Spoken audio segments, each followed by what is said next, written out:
Donosimo pre svega jednu lepu izložbu, ali i postižemo jedan sporazum, memorandum o saradnji između dve institucije, Arhiva Beograda i Arhiva Ljubljane, i to je sigurno napredak, jedan korak dalje u budućoj saradnji ova dva grada.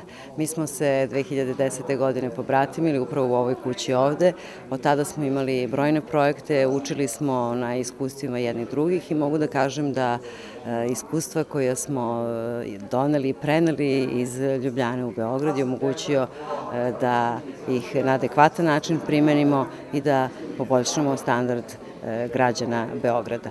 To je ono što je najvažnije. Mi ćemo ovde imati još brojne sastanke sa ljudima iz kulture grada Ljubljane.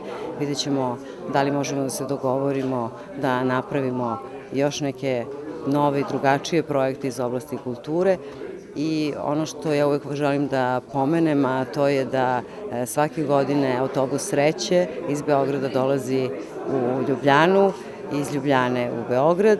To je autobus u kome su najmlađi stanovnici oba grada i veliko mi je zadovoljstvo da u tom najranijem uzrastu mogu da putuju, da upoznaju nove države, da upoznaju nove ljude i stiču prijatelje.